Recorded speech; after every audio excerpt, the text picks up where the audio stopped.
अथ श्री साई चरित अध्याय 14।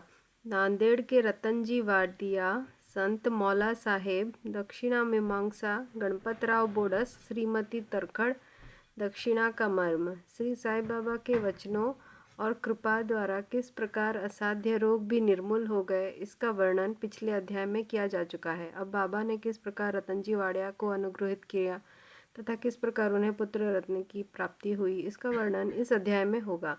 इस संत की जीवनी सब प्रकार से प्राकृतिक और मधुर है। उनके अनेक कार्य भी, जैसे भोजन, चलना फिरना तथा स्वाभाविक अमृतोपदेश, बड़े ही मधुर हैं। वे आनंद के अवतार हैं। इस परमानंद का उन्होंने अपने भक्तों को भी रसवादन कराया और इसलिए उन्हें उनकी चिर स्मृति बनी रही। भिन्न भिन्न प्रकार के कर्म और कर्तव्यों की अनेक कथाएं भक्तों को उनके द्वारा प्राप्त हुई, जिससे वे सत्व मार्ग का अवलंबन कर सके। बाबा की सदैव यही इच्छा थी कि लोग संसार में सुखी जीवन व्यतीत करें और वे सदैव जागरूक रहकर अपने जीवन का परम लक्ष्य आत्मानुभूति या ईश्वर दर्शन अवश्य प्राप्त करें। पिछले जन्मों के शुभ कर्मों के फलस्वरूप ही यह ध्येय प्राप्त हुई है और उसकी सार्थकता तभी है जब उसकी सहायता से हम इस जीवन में भक्ति और मोक्ष प्राप्त कर सकें। हमें अपने अंत और जीवन के लक्ष्य के हेतु सदैव सावधान तथा तत्पर रहना चाहिए। यदि तुम नित्य श्री साई की लीलाओं का श्रवण करोगे तो तुम्हें उनका सदैव दर्शन होता रहेगा। दिन रात उनका हृदय में स्मरण करते रहो। इस प्रकार आचरण करने से मन की चंचलता शीघ्र नष्ट हो जाएगी। यदि इसका निरंतर अभ्यास किया गया तो तुम्हें चैतन्य धन से अभिन्नता प्राप्त हो जाएगी। नांदेड़ के रतन जी। अब हम इस अध्याय की मूल कथा का वर्णन करते हैं। नांदेड़ निजाम रियासत में रतनजी सापुरजी वाडिया नामक एक प्रसिद्ध व्यापारी रहते थे। उन्होंने व्यापार में यथेष्ट धन राशि संग्रह कर ली थी। उनके पास अतुलनीय संपत्ति, खेत और चरोहर तथा कई प्रकार के पशु, घोड़े, गधे, खच्चर आदि और गाड़ियां भी थीं। वे अत्यंत भाग्यशाली थे। यद्यपि बाह्य दृष्टि से वे अधिक सुखी और संतुष्ट प्रतीत होते थे, परंतु यथार्थ में वे वैसे न थे। विधाता की रचना कुछ ऐसी विचित्र है कि इस संसार में पूर्ण सुखी कोई नहीं और धनाढ़ रतनजी भी इसके अपवाद न थे। वे परोपकारी तथा दानशील थे। वे दीनों को भोजन और वस्त्र वितरण करते तथा सभी लोगों की अनेक प्रकार से सहायता किया करते थे। उन्हें लोग अत्यंत सुखी समझते थे, किंतु दीर्घ काल तक संतान न होने के कारण उनके हृदय में संताप अधिक था। जिस प्रकार प्रेम तथा भक्ति रहित कीर्तन, वाद्य रहित संगीत, यज्ञोपवीत रहित ब्राह्मण, व्यावहारिक ज्ञान रहित कलाकार, पश्चाताप रहित तीर्थ यात्रा और कंठमाला, मंगलसूत्र रहित अलंकार उत्तम प्रतीत नहीं होते, उसी प्रकार संतान रहित गृहस्थ का घर भी सूना ही रहता है। रतनजी सदैव इसी चिंता में निमग्न रहते थे। वे मन ही मन कहते, क्या ईश्वर की मुझ पर कभी दया न होगी? क्या मुझे कभी पुत्र की प्राप्ति नहीं होगी? इसके लिए वे सदैव उदास रहते थे।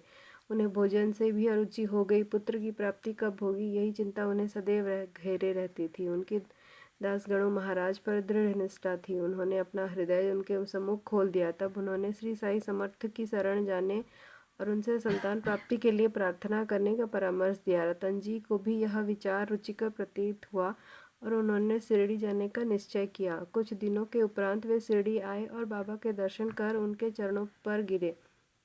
उन्होंने एक सुंदर हार बाबा को पहनाकर बहुत से फूल भेंट किए। तत्पश्चात आदर सहित बाबा के पास बैठकर इस प्रकार प्रार्थना करने लगे, अनेक आपत्तिग्रस्त लोग आपके पास आते हैं और आप उनके कष्ट दूर कर देते हैं। यह कीर्ति सुनकर मैं भी बड़ी आशा से आपके श्री चरणों में आया हूँ।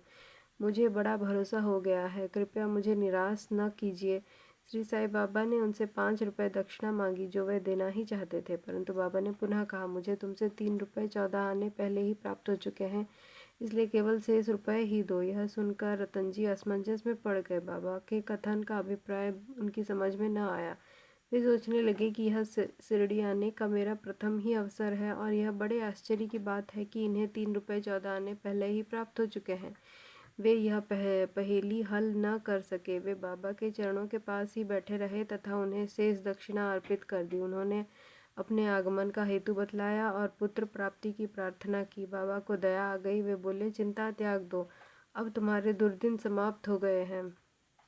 इसके बाद बाबा ने उदी देकर अपना वरद हस्त उनके मस्तक पर रख कर कहा, अल्लाह तुम्हारी इच्छा पूरी करेगा। बाबा की अनुमति प्राप्त कर रतन जी नांदेड़ लौट आए और शिरडी में जो कुछ हुआ उसे दासगणों को सुनाया। रतन जी ने कहा, सब कार्य ठीक ही रहा। बाबा के शुभ दर्शन हुए, उनका आशीर्वाद और प्रसाद भी प्राप्त हुआ, परंतु वहाँ की एक बात समझ में नहीं आई।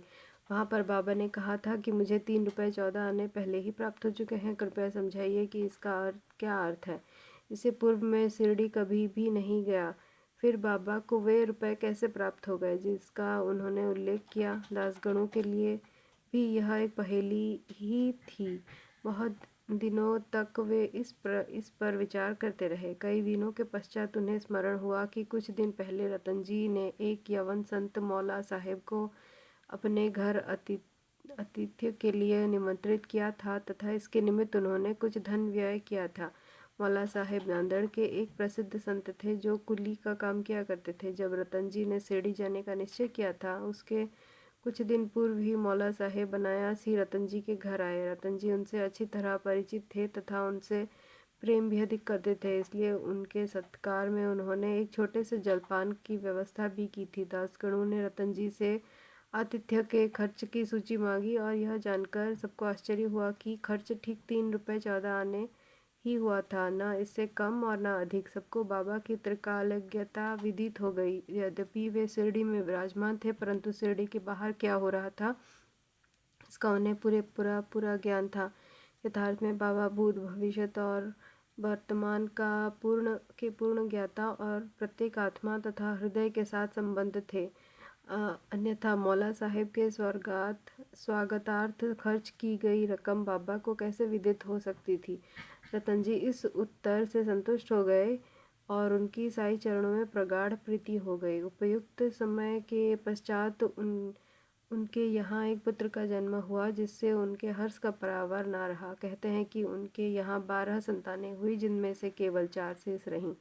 इस अध्याय के नीचे लिखा है कि बाबा राव बहादुर हरि विनायक साठे को उनकी पहली पत्नी की मृत्यु के पश्चात दूसरे विवाह करने के पर पुत्र रत्न की प्राप्ति बतलाई। राव बहादुर साठे ने द्वितीय विवाह किया। प्रथम 2 कन्याएं हुए जिससे वे बड़े निराश हुए, परंतु तृतीय बार पुत्र प्राप्त हुआ। इस तरह बाबा के वचन सत्य निकले और वे संतुष्ट हो गए।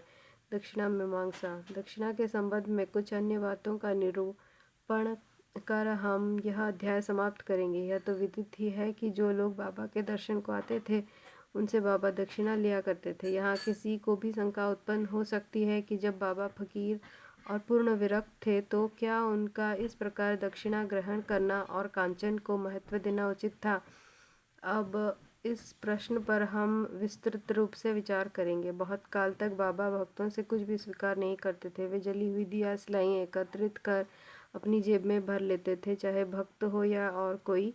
वे कभी किसी से कुछ भी नहीं मांगते थे। यदि किसी ने उनके सामने एक पैसा रख दिया तो वे उसे स्वीकार करके उससे तंबाकू अथवा तेल आदि खरीद लिया करते थे। वे प्रायः बीड़ी या चिलम पिया करते थे। कुछ लोगों ने सोचा कि बिना कुछ भेंट किए संतों का दर्शन उचित नहीं है, इसलिए वे बाबा के सामने पैसे रखने लगे। यदि 1 पैसा होता तो वे उसे जेब में रख लेते और यदि 2 पैसे हुए तो तुरंत उसमें से 1 पैसा वापस कर देते थे। जब बाबा की कीर्ति दूर दूर तक फैली और लोगों के झुंड बाबा के दर्शनार्थ आने लगे, तब बाबा ने उनसे दक्षिणा लेना आरंभ कर दिया। श्रुति कहती है कि स्वर्ग मुद्रा के अभाव में भगवत पूजन भी अपूर्ण है, अतः जब ईश्वर पूजन में मुद्रा आवश्यक है तो फिर संत पूजन में क्यों न हो। इसलिए शास्त्रों में कहा है कि ईश्वर राजा संत या गुरु के दर्शन अपनी सामर्थ्यानुसार बिना कुछ अर्पण किए कभी न करना चाहिए। उन्हें क्या भेंट दी जाए, अधिकतर मुद्रा या धन। इस संबंध में उपनिषदों में वर्णित नियमों का अवलोकन करें। बृहदारण्यक उपनिषद में बताया गया है कि दक्ष प्रजापति ने देवता, मनुष्य और राक्षसों के सामने एक अक्षर द का उच्चारण किया। देवताओं ने इसका अर्थ लगाया कि उन्हें दम अर्थात आत्मनियंत्रण का अभ्यास करना चाहिए। मनुष्य ने समझा कि उन्हें दान का अभ्यास करना चाहिए और राक्षसों ने सोचा कि हमें दया का अभ्यास करना चाहिए। मनुष्यों को दान की सलाह दी गई। तैत्तिरीय उपनिषद में दान व अन्य सत्व गुणों को अभ्यास में लाने की बात कही गई है। दान के संबंध में लिखा है, विश्वास पूर्वक दान करो, उसके बिना दान व्यर्थ है। उदार हृदय तथा विनम्र बनकर आदर और सहानुभूतिपूर्वक दान करो। भक्तों को कांचन त्याग का पाठ पढ़ाने तथा उनकी आसक्ति दूर करने और चित्त शुद्ध कराने के लिए ही बाबा सबसे दक्षिणा लिया करते थे। परंतु उनकी एक विशेषता भी थी। बाबा कहा करते थे कि जो कुछ भी मैं स्वीकार करता हूँ मुझे उसके सद्गुणों से अधिक वापस करना पड़ता है। इसके अनेक प्रमाण हैं। एक घटना। श्री गणपतराव बोडस प्रसिद्ध कलाकार अपनी आत्मकथा में लिखते हैं कि बाबा के बार बार आग्रह करने पर उन्होंने अपने रुपयों की थैली उनके सामने उड़ेल दी। श्री बोडस लिखते हैं कि इसका परिणाम यह हुआ कि जीवन में फिर उन्हें धन के अभाव कभी न हुआ तथा प्रचुर मात्रा में लाभ ही होता रहा। इसका एक भिन्न अर्थ भी है। अनेकों बार बाबा ने किसी प्रकार की दक्षिणा स्वीकार भी नहीं की। इसके 2 उदाहरण हैं।